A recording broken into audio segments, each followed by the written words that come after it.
Assalamualaikum warahmatullahi wabarakatuh. Bismillahirrahmanirrahim. Alhamdulillahirabbil alamin. La ilaha illallah wahdahu la syarikalah, lahul mulku wa lahul hamdu wa huwa ala kulli syai'in qadir. Asyhadu an la ilaha illallah wa asyhadu anna Muhammadan abduhu wa rasuluh. Allahumma shalli ala Muhammad wa ala ali Muhammad kama shallaita ala Ibrahim wa ala ali Ibrahim fil alamina innaka Hamidum Majid.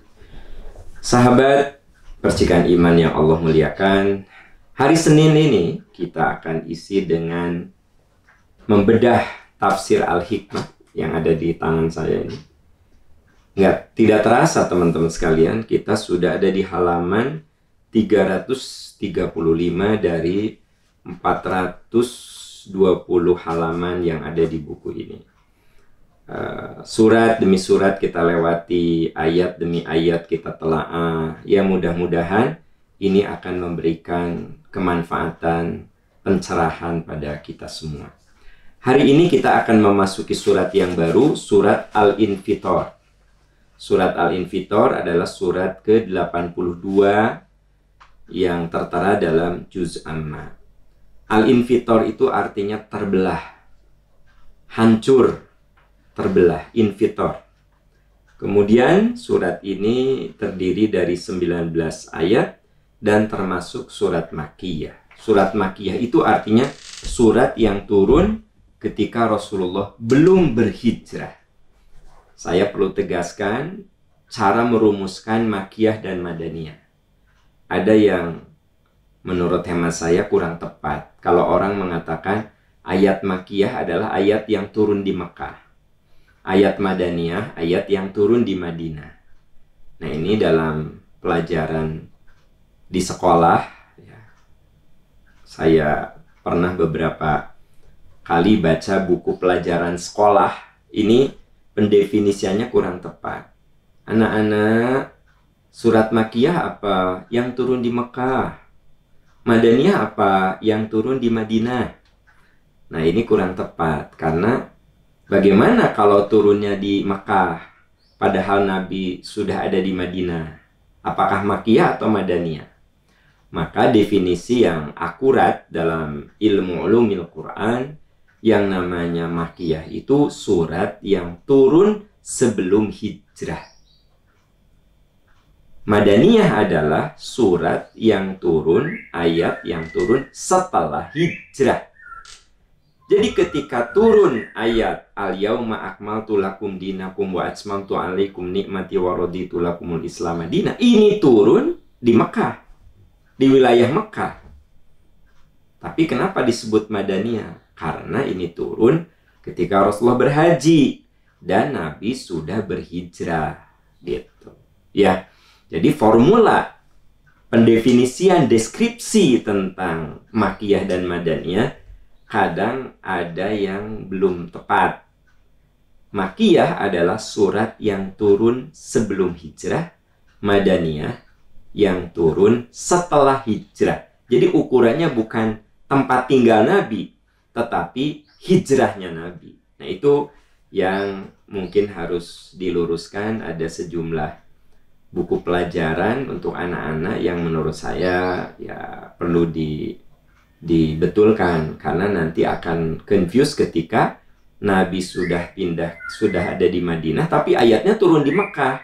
Ini yang mana masuknya? Yaitu Madaniyah, karena beliau sudah hijrah. Nah, surat yang akan saya bahas hari ini yang ada di halaman 334, Anda yang sudah punya buku tafsir Al-Hikmah bisa lihat di halaman 334. Kita akan membahas surat Al-Infitor, surat ke-82. A'udzu billahi minasyaitonir rajim. Bismillahirrahmanirrahim. Idzas samaa'u fatarat wa idzal kawakibu tatharat wa idzal biharu fujirat. Satu penggal dulu terdiri dari 3 ayat. Idzas samaa'u fatarat, bila langit terbelah. Wa idzal kawakibu tatharat, bila bintang-bintang jatuh berserakan. Wa idzal biharu fujirat, bila lautan dijadikan meluap. Saudara-saudaraku tercinta, Anda bayangkan langit yang begitu kokoh terbelah, bintang-bintang berjatuhan, air laut meluap. Ya, ini ayat bercerita tentang tentu saja ini berbicara tentang hari kiamat, teman-teman sekalian. Kenapa? Karena ayat ini kalau kita lihat di surat yang lain, misalnya di dalam surat Al-Mulk dikatakan, Anda bisa lihat dalam surat Al-Mulk, alladzi khalaqal mauta alladzi khalaqa sab'a samawatin tibaqa ma tara fi khalqir rahmani min tafawut farji'il basara hal tara min futur tsumma rji'il basara karrataini yang qalib ilaikal basaru khasi'aw wa huwa hasir. Allah berfirman, sungguh kami telah menciptakan langit itu berlapis-lapis. Sab'a samawat, 7 lapis. Yang dimaksud 7 di situ bukan seperti lapis legit, ya. Berlapis-lapis di situ bukan berarti seperti kue lapis gitu. 7 di situ bukan berarti 6 plus 1. 7 bukan, tapi 7 di situ untuk menunjukkan jumlah yang luar biasa banyaknya, nyaris tak terhitung. Kita tahu bahwa sampai detik ini tak ada seorang pakar pun yang bisa menyebut secara definitif berapa jumlah bintang yang ada di angkasa. Tidak ada. Ya. Di galaksi Bima Sakti saja, satu galaksi, kumpulan dari bintang-bintang yang seperti awan, nggak ada yang bisa memastikan berapa jumlahnya. Cuma perkiraan saja, sekian miliar bintang. Makanya disebut sab'a samawat, 7 lapis langit. Jadi 7 dalam bahasa Al-Quran bukan definitif 6 plus 1. Tapi 7 itu untuk menggambarkan betapa dahsyatnya, betapa hebatnya, betapa besarnya, gitu. Makanya menggunakan kata 7. Saya pikir dalam bahasa kita juga ada kata, ada angka yang untuk menunjukkan luar biasa. Aduh, celaka 12 ini. Bukan berarti celakanya 12 kali kan? Kata 12 itu untuk menunjukkan betapa dia sangat celaka. Aduh, celaka 12. Nah, celaka 12. Kata celaka 12 itu bukan berarti 12 kali celaka kan? Tetapi dia merasa sangat-sangat celaka begitu. Nah, di dalam Al-Quran, di dalam hadis juga, kata 7 itu tidak menggambarkan 6 plus 1. Tapi untuk menggambarkan betapa dahsyatnya. Jadi, ayat yang sedang saya bahas, surat Al-Infitor, ayat 1 ini, dan juga sampai dengan ayat 3, itu bisa dihubungkan dengan surat Al-Mulk, ya, ayat 3 dan 4. Alladzi khalaqa sab'a samawatin tibaqa. Allah yang menciptakan langit berlapis-lapis, 7 lapis, menunjukkan gugusan-gugusan bintang itu yang luar biasa banyaknya. Ma tara fi khalqir rahmani min tafawut. Kamu tidak akan melihat ciptaan Allah yang begitu agung ini kecacatan. Tidak ada yang cacat. Ya. Farji'il basara hal tara min futur. Coba kamu lihat lagi. Ada nggak kecacatan di situ? Nah, jadi memang Islam itu sudah mengajari kalau mengamati itu jangan sekali. Harus berulang. Makanya dalam dunia keilmuan disebut research. Search, research. Ya kan gitu. Jadi kalau ilmu itu disebutnya research dalam bahasa Inggris. Di Indonesia kan riset. Ya. Research itu kan ada kata re yang menunjukkan pengulangan. Search, teliti, research. Ya nggak? Research. Jadi saudara-saudara sekalian, Islam mengajari kita segala sesuatu itu jangan sekali lihat. Coba kamu lihat lagi, kamu perhatikan lagi, kamu telaah lagi. Kalau kita melakukan penelitian kan nggak bisa sekali. Kita lakukan 1 kali, telaah lagi, kita cek lagi, telaah lagi, kita cek lagi. Nah, itulah yang diajarkan oleh Islam ketika kita ingin menyimpulkan sesuatu, jangan gegabah. ketika kita ingin menyimpulkan suatu kesimpulan keilmuan, nggak boleh gegabah. Tapi kita harus terus berulang, dan berulang. Bahkan apa yang sudah kita dapatkan dibaca lagi oleh orang lain yang keilmuannya sama dengan kita. Ya nggak? Jadi ketika kita menulis sebuah karya ilmiah, ya tentu saja kita melakukannya dengan ketelitian. Setelah itu, ya, kita kirimkan ke sebuah jurnal ilmiah. Di sana ada tim lagi yang membaca lagi apa yang kita tulis, membaca lagi. Itulah matangnya ilmu. Jadi matangnya ilmu itu karena ada suatu penglihatan yang diulang-ulang. Ada suatu pembacaan yang diulang-ulang. Nah ini, saudara-saudara, yang dijelaskan di dalam Al-Mulk. Alladzi khalaqa sab'a samawatin tibaqa ma tara fi khalqir rahmani min tafawut farji'il. Ulangi oleh kamu. Penglihatan itu, penelitian itu, pembacaan itu, kamu ulangi. Hal tara min futur. Adakah di situ cacat? Nah, tsummarji'il basara karratain. Coba kamu ulangi lagi. Ya. Yang qalib ilaikal basuru khasi'a wa huwa hasir. Kamu akan gagal melihat kecacatan yang ada. Nah, suatu ciptaan Allah yang sempurna, yang dahsyat, yang tanpa cacat, memang Allah ciptakan tanpa cacat sekarang ini. Karena bintang-bintang semua berjalan di orbitnya, satu sama lain saling mengikat, satu sama lain saling tergantung, tetapi mereka tidak bertabrakan. Tapi ada satu saat Allah menghendaki semua keteraturan itu hancur luluh dengan kehendaknya. Idzas samaun fatarat. Pada saat itu kamu akan lihat bintang-bintang berjatuhan. Maksud berjatuhan itu bertabrakan satu sama lain. Matahari kita itu salah satu bintang. Matahari kita saja segitu dahsyatnya. Dan matahari kita itu bintang yang dinyatakan tidak begitu panas untuk ukuran bintang-bintang yang lain. Karena api yang dikeluarkannya itu berwarna kuning kemerahan. Tapi ada bintang yang bukan kuning kemerahan. Ya, gitu. Berarti saudara-saudara sekalian, Anda bisa bayangkan betapa dahsyatnya apa yang dijelaskan oleh ayat ini. Idzas samaun fatarat. Bila langit terbelah. Wa idzal kawakibun tasarat. Dan apabila bintang-bintang jatuh berserakan. Wa idzal biharu fujirat. Dan ketika lautan dijadikan meluap. Dulu waktu belum kejadian tsunami Aceh, mungkin nggak kebayang bagaimana itu air laut bisa menyapu daratan, ya. Saya secara pribadi waktu itu nggak kebayang bagaimana sih laut menyapu daratan gitu. Waktu itu kan belum kayak sekarang kita bisa lihat di YouTube peristiwa-peristiwa tsunami kan, gitu. Masih sulit membayangkan 20 tahun yang lalu. Walaupun tsunami sudah ada, tetapi mungkin kita tidak bisa melihat gambaran yang nyata.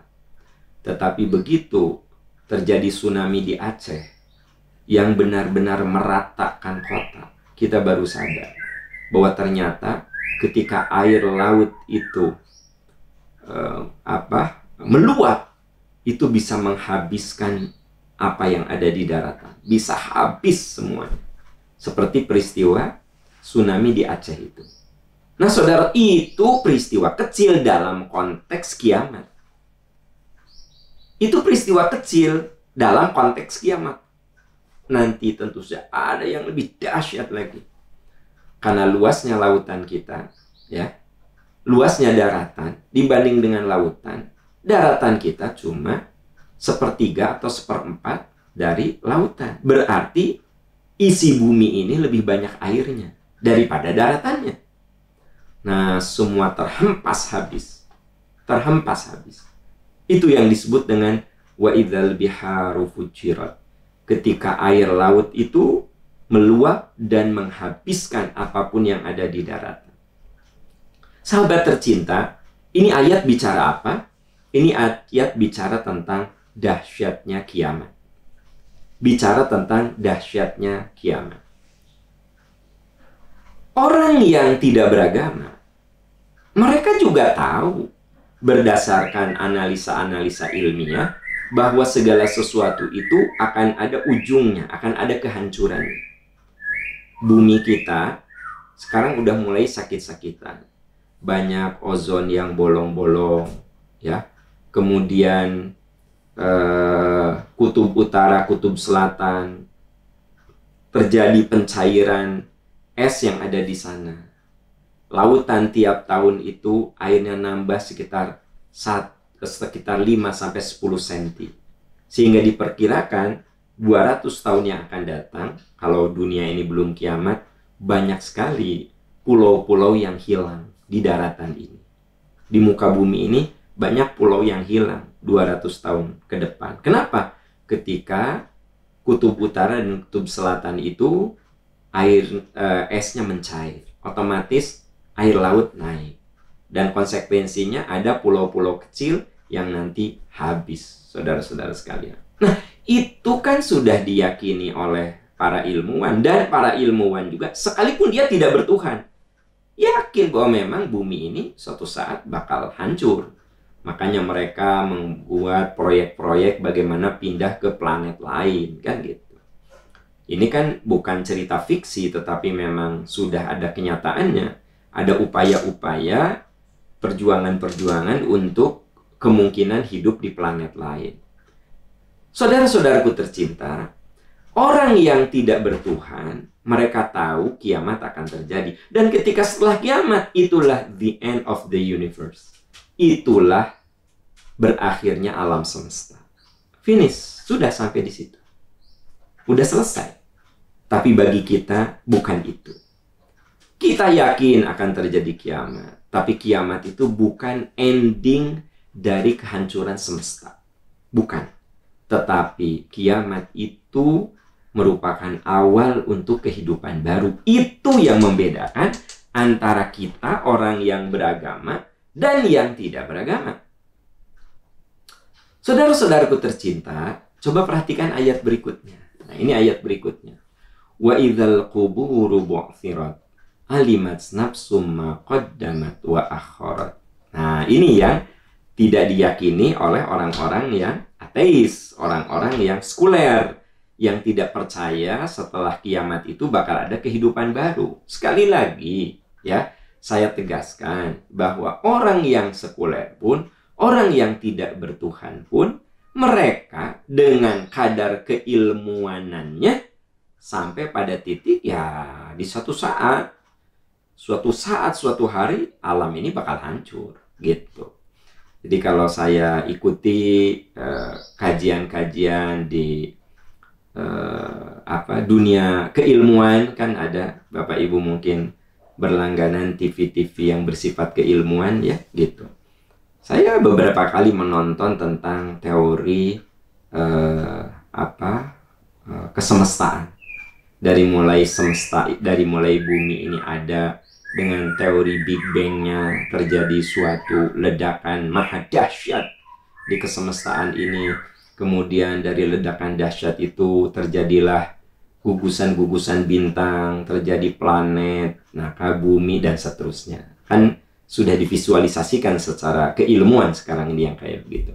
Tapi setelah saya ikuti, di ujung kan suka ada statement-statement para profesor bidang yang ahli pada bidang.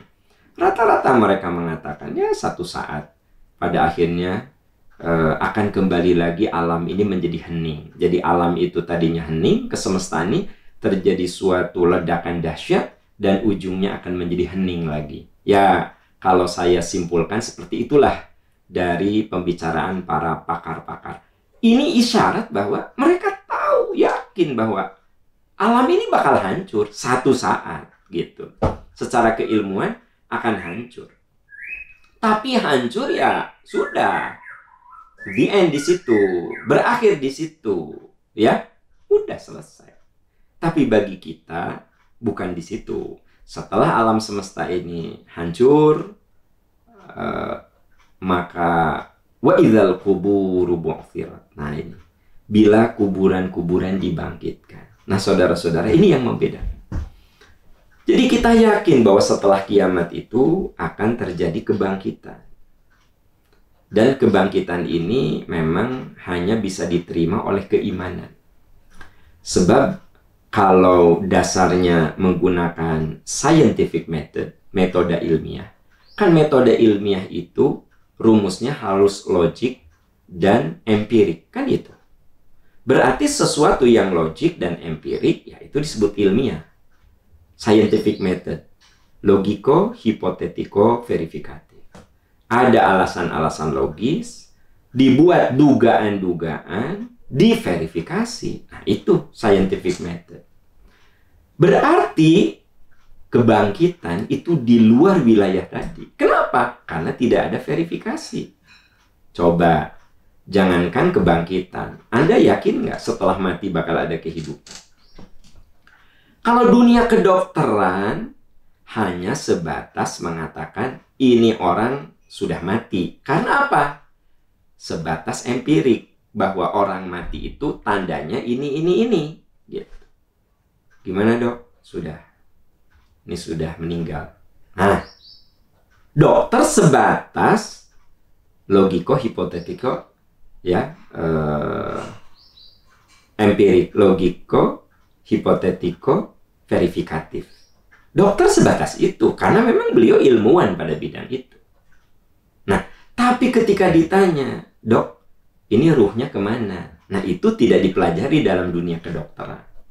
Karena dunia kedokteran sebatas scientific method. Ruhnya ada di mana? Disitulah agama yang berbicara.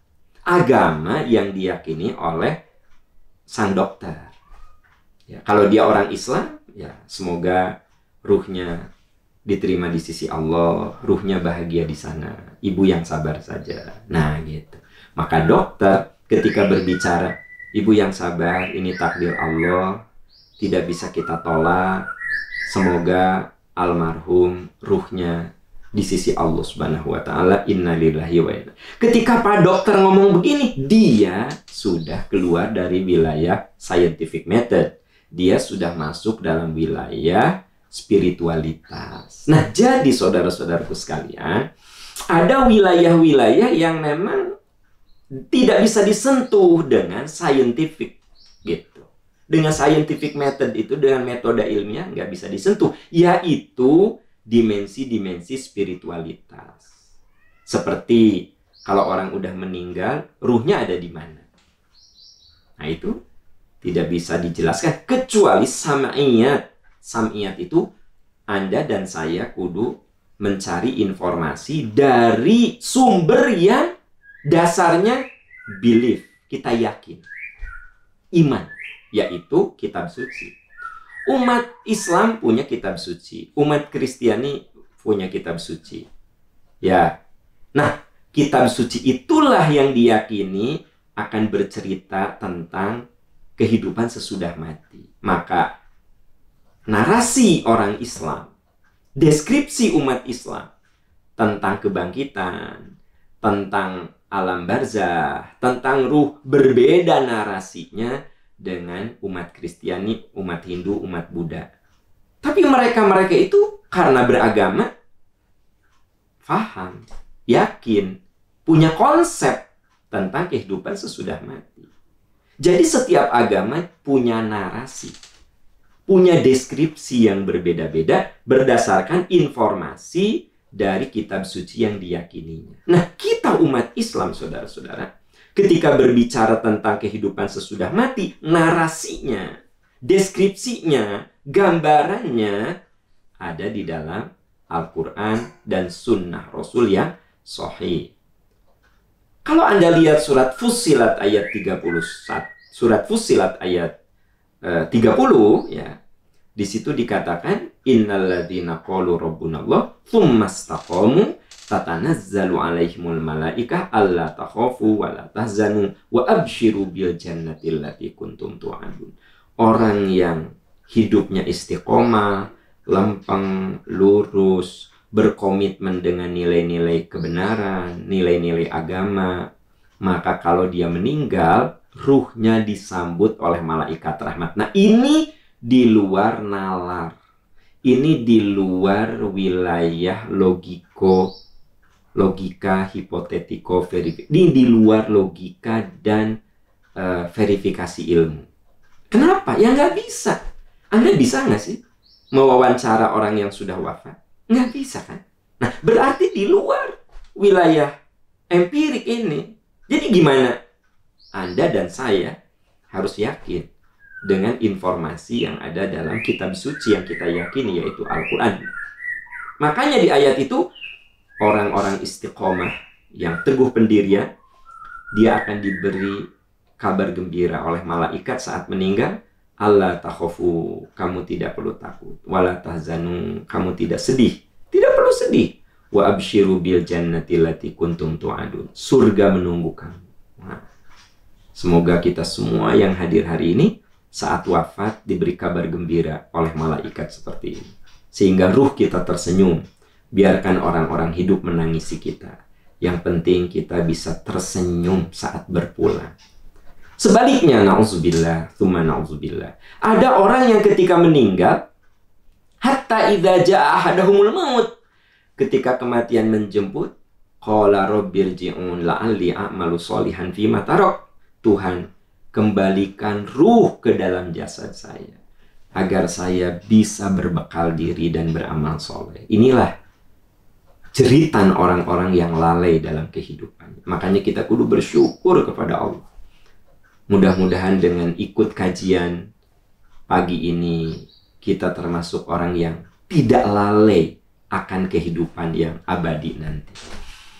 Kita menyisihkan waktu untuk beribadah, belajar, takorub, ya, zikir, introspeksi, muhasabah, istighfar, memperbaiki diri. Allah memberikan karunia kepada kita supaya kita tidak menyesal nanti. Karena ada orang yang qala rabbirji'un, Tuhan, balikin aku ke dunia. La'alli a'malu sholihan, agar aku bisa beramal soleh. Dan agar aku tidak lalai atas apa yang harus aku lakukan. Kalla innaha kalimatun huwa qailuha. Sungguh itu permintaan yang sia-sia. Wa min waraihim barzakhun ila yaumi yub'atsun. Karena setelah manusia mati, dia nggak bisa balik lagi ke dunia. Dia akan ada di alam barzakh ila yaumi yub'atsun, sampai hari dibangkitkan. Kapan hari dibangkitkan? Disinilah, di ayat inilah, wa idzal quburu bu'tsirat, ketika kuburan-kuburan, isi kuburan itu dibangkitkan. Nah, disitulah alimat nafsum ma qaddamat wa akharat. Setiap jiwa akan mengetahui apa saja yang sudah dilalaikan dan apa saja yang sudah dikerjakan. Saudara-saudaraku tercinta, ayat ini menginformasikan kepada kita untuk berbekal. Makanya jadikanlah apapun dalam hidup ini bekal. Ya, ibu diuji dengan penderitaan. Saya sabar, ini bekal akhirat. Kita diberi kenikmatan. Saya harus syukur, ini bekal akhirat. Jadi kalau kita diuji dengan kemiskinan, kita sabar. Semoga kekurangan harta ini jadi bekal saya di akhirat nanti, dengan sabar, dengan berjuang. Ketika Anda diberi keleluasaan harta, Anda kudu banyak berterima kasih. Wa ahsin kama ahsanallahu ilaik. Berbagi, banyak berbagi. Berzakat, berinfak, bersedekah, berwakaf. Dan itu yang akan menyelamatkan kita. Bukan tumpukan-tumpukan harta dan sertifikat yang segitu banyaknya. Kasihan kan kalau orang sertifikatnya setumpuk begitu. Satu saja nggak dikeluarkan untuk wakaf. Kan lebarnya, kasihan tuh. Disangkanya sertifikat rumah di jalan itu, di jalan ini, tanah di jalan itu, di jalan ini. Disangkanya akan menyelamatkan. Tidak, saudara-saudara. Yang akan menyelamatkan dari sekian tumpukan sertifikat rumah, tanah, ya, surat-surat berharga, itu yang disisihkan untuk kita bawa setelah wa idzal quburu bu'tsirat, setelah isi kuburan itu dibangkitkan. Alimat nafsum ma qaddamat wa akharat. Pada saat itulah orang akan menyadari apa saja yang sudah dilakukannya dan apa saja yang dilalaikannya. Jadi saudara-saudaraku tercinta, apapun yang kita rasakan hari ini, mari kita berjuang agar itu menjadi catatan baik di akhirat nanti. Bagi ibu, bapak yang sedang diuji dengan sakit, biarkan itu jadi catatan amal soleh setelah kita dibangkitkan. Yang sabar, yang tabah, nikmati seluruh rasa sakit. Bayangkan sakit itu sedang melebur dosa-dosa kita. Bapak ibu yang diuji oleh pasangan hidup yang tidak soleh, kita berusaha sabar, tabah, dan jadikan itu sebagai investasi kita di akhirat nanti. Kita, Bapak, Ibu, yang diuji dengan anak yang belum soleh, berjuang terus agar anak kita soleh. Doakan, kita mohon ampun kepada Allah atas dosa-dosa. Boleh jadi anak kita tidak soleh itu karena kelalaian kita. Mumpung kita masih hidup, tidak ada yang terlambat untuk kita perbaiki. Ya nggak? Kalau ternyata kita lagi diuji dengan kekurangan harta, percayalah, boleh jadi kalau kita jadi orang berharta, mungkin kita tidak dekat dengan Allah. Dengan kekurangan harta itulah boleh jadi Allah sayang, sehingga kita bisa menjadi dekat dengannya. Sebaliknya bagi sahabat-sahabatku tercinta yang oleh Allah sedang diuji dengan kebaikan. Anak-anak baik-baik saja, pasangan hidup baik-baik saja, rezeki juga alhamdulillah mengalir dan tidak pernah kekurangan, bahkan berlebih. Jangan lupa, kita juga dituntut untuk selalu ikut merasakan penderitaan orang lain. Berbagi, dan berbagi. Nah, saudara-saudaraku tercinta, apakah kita ini oleh Allah diberi ujian baik? Apakah oleh Allah itu diberi ujian buruk? Maka intinya sama. Bagaimana seluruh yang kita alami hari ini, tahun ini, selama sepanjang hidup kita yang kita alami ini adalah agar kita punya simpanan wa idzal quburu bu'thirat. Ketika isi kuburan itu dibangkitkan, ketika kita dibangkitkan. Ya, Bapak Ibu saudara-saudaraku tercinta, banyak sekali kita bisa lihat ayat-ayat yang mengatakan bahwa ada orang-orang yang saat dibangkitkan itu dia merasakan penyesalan yang luar biasa. Itu di surat Yasin. Anda bisa cek di surat Yasin ayat 52 ya sampai dengan 54, Anda bisa baca di situ. Wa qalu ya wailana man ba'atsana mim marqadina hadza. Jadi ada orang yang ketika dibangkitkan, ya wailana, aduh celaka, man ba'atsana mim marqadina hadza. Siapa yang membangunkan kami dari tidur? Jadi ternyata saat orang itu dibangkitkan, dia seperti bangun dari tidur, ya. Hadza ma wa'ada ar-rahman wa sadaqal mursalun. Inilah yang Tuhan dan janji. Inilah yang Tuhan telah janjikan dan yang seringkali disampaikan oleh para utusan. Saudara-saudara sekalian, ini gambaran bahwa ada wa idzal quburu bu'thirat, ketika isi kuburan itu dibangkitkan. Ada yang ketika dia dibangkitkan, dia katakan, aku serasa tidur beberapa detik saja, beberapa menit saja. Itulah orang-orang yang soleh. Jadi kalau orang yang soleh itu kan saat meninggal, kata malaikat, nam solihan, tidur kamu yang nyenyak. Hatta yab'atsakallahu yaumal qiyamah. Nanti kamu dibangkitkan di hari kebangkitan. Jadi semoga kita semua yang hadir saat wafat itu, biar Allah tidurkan kita semua. Kita tidur lelap berpuluh, beribu, berjuta tahun. Ya, nah itu namanya nikmat kubur. Kita dibikin tidur, ya, berjuta-juta tahun sampai kebangkitan. Nah begitu dibangkitkan, dia katakan, aku serasa tidur beberapa menit saja. Dan ingatlah, oh ini yang namanya hari kebangkitan, yang sering dibahas saat dia hidup di dunia. Tapi orang yang tidak percaya, malah dia bilang, qalu ya wailana, aduh celaka ini. Nah, gitu. Jadi kalau orang soleh mengatakan, oh ini kebangkitan tuh. Nah, kalau orang yang tidak percaya pada kebangkitan, ya wailana man ba'atsana mim marqadina. Nah, celaka ini siapa? yang membangunkan saya dari tidur ini. Nah, saudara-saudaraku tercinta, jadi kalau kita daripada ini, kalau kita bicara ngomong yang paling sederhana, mendingan percaya pada hari kebangkitan. Mendingan percaya. Sebab kalau percaya, ya paling tidak kan kita punya bekal. Kalau nggak percaya, kan kita nggak bisa mengulangi kehidupan.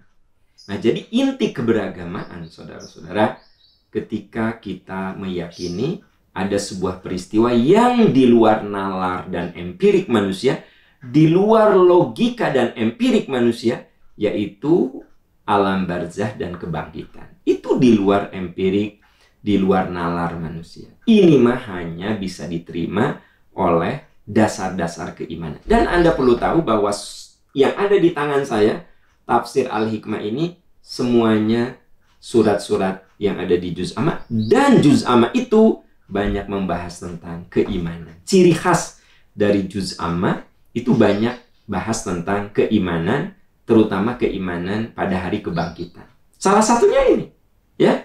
Kalau Anda lihat dari surat-surat yang sudah saya bahas, kan banyak sekali bicara tentang kebangkitan, catatan amal, ya nggak?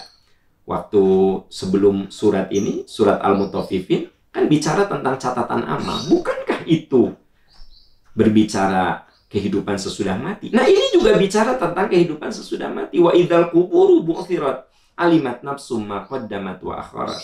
Nah, Bapak Ibu sahabat-sahabat sekalian, orang yang menyesal saat kebangkitan adalah mereka yang tidak percaya pada kebangkitan, dan mereka katakan yang namanya hidup itu hanya hidup dan mati saja. Tidak ada yang mencelakakan kita kecuali masa, kecuali waktu.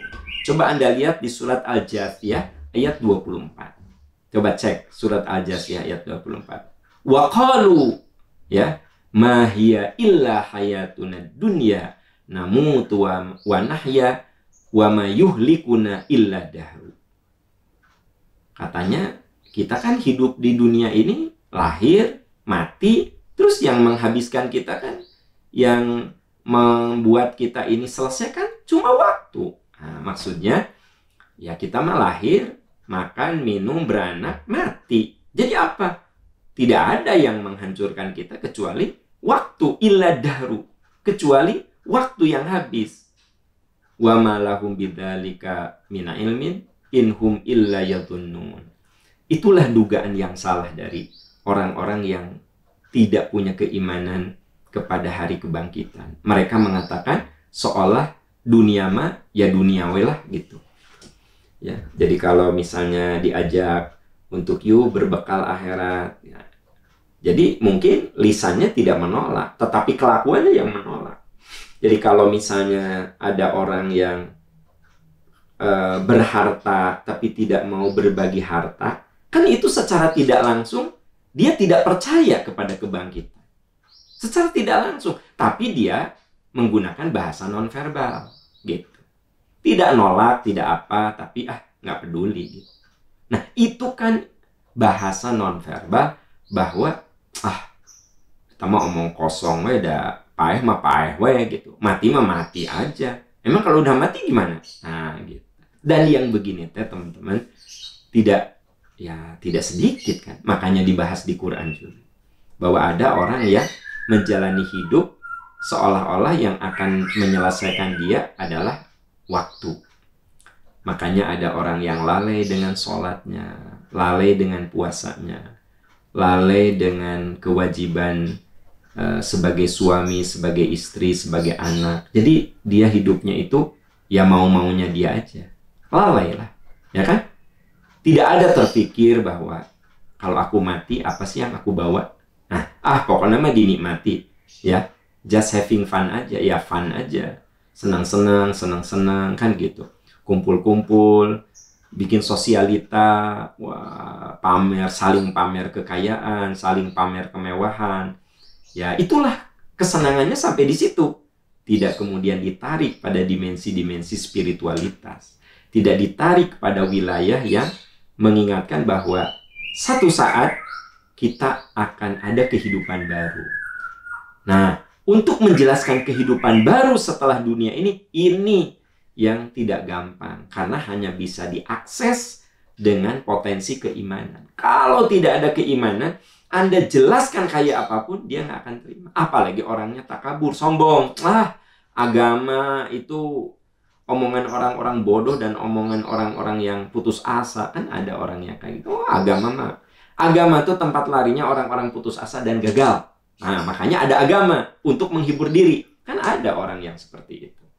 Saudara-saudaraku tercinta, maka ayat ini mengatakan wa qalu ma hiya illa hayatuna dunya namutu wa nahya wa ma yuhlikuna illa dahr. Jadi ada orang yang berkeyakinan bahwa hidup dan mati mah itu hanya sebuah siklus alam dan ujung-ujungnya kita akan masuk ke alam, ya udah selesai. Nah gitu. Tapi kita sebagai orang yang beriman harus yakin dengan apa yang ada di dalam surat Al-Infitor ini. Wa idzal quburu bu'thirat. Ketika isi-isi kuburan itu dibangkitkan, alimat nafsum ma qaddamat wa akharat. Manusia akan mengetahui apa saja yang sudah dilalaikannya dan apa saja yang sudah dikerjakannya. Jadi tugas kita, sahabat tercinta, bagaimana sisa umur yang kita punya bisa kita gunakan untuk berbekal.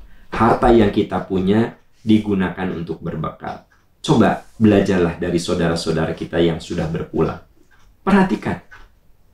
Ada nggak orang kaya raya yang membawa hartanya ke kuburan? Coba teman-teman sekalian. Bukankah pakaian termewahnya hanya kain kafan?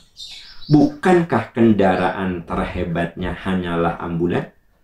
Bukankah tanah terluas tempat dia bersemayam itu hanya 2x1? Coba. Yuk kita belajar dari saudara-saudara kita yang sudah berpulang. Apakah penghargaan-penghargaan duniawinya dibawa ke kuburan? Ada nggak penghargaan itu, penghargaan ini? Wah, sampai di rumahnya lemari itu penuh dengan penghargaan. Pertanyaan saya, itu dibawa nggak sih? Begitu. Nah, berarti ada sesuatu yang bukan tidak boleh punya. Silahkan. Kita ini secara duniawi harus sukses. Tapi jangan sekali dunia untuk dunia. Bagaimana kita sisihkan. Karena walau bagaimanapun wa idzal quburu bu'thirat alimat nafsum ma qaddamat wa akharat. Seperti yang dijelaskan di Al-Infitor ayat 4-5 ini. Saat isi kuburan dibangkitkan, saat itulah orang akan tahu apa yang dilalaikannya dan apa yang diprioritaskannya. Apa yang jadi bawaan amalnya dan apa yang tidak dia bawa. Semua akan tahu. Sahabat tercinta, Allah masih memberikan umur, memberikan kesempatan untuk berbuat sesuatu. Untuk berbuat sesuatu sesuai kadar kemampuannya masing-masing. Mari kita berjuang agar sisa umur yang kita miliki menjadi bagian dari bekal kehidupan kita setelah kehidupan di dunia yang tidak lama. Orang yang di 80 tahun itu disebut dengan orang istimewa. Ya nggak? 70 tahun panjang umur. 80 tahun istimewa. 90 tahun makhluk langka. Kan gitu. Langka orang sampai 90 tahun. Orang yang diberi 80-an itu udah istimewa. 70-an itu panjang umur. Nah, Bapak, Ibu, sahabat-sahabat, kita belum tentu dikasih 70. Saya belum tentu dikasih 70. Belum tentu dikasih 80. Terus apa yang kita bawa? Nah, sisa umur ini. Sisa umur inilah yang perlu kita isi dengan amalan-amalan supaya tidak menjadi penyesalan yang abadi. Sahabat tercinta, itu yang bisa kita bahas surat Al-Infitor ayat 1 sampai dengan 5. Untuk detailnya Anda bisa baca di tafsir Al-Hikmah. Ayat-ayat yang tadi saya sebut sudah ada di sini ya. Ayat-ayat yang tadi saya jelaskan untuk menjelaskan ayat ini sudah ada di tafsir Al-Hikmah ini. Insya Allah nanti Senin mendatang kita kaji lagi ayat ke-6 dan seterusnya.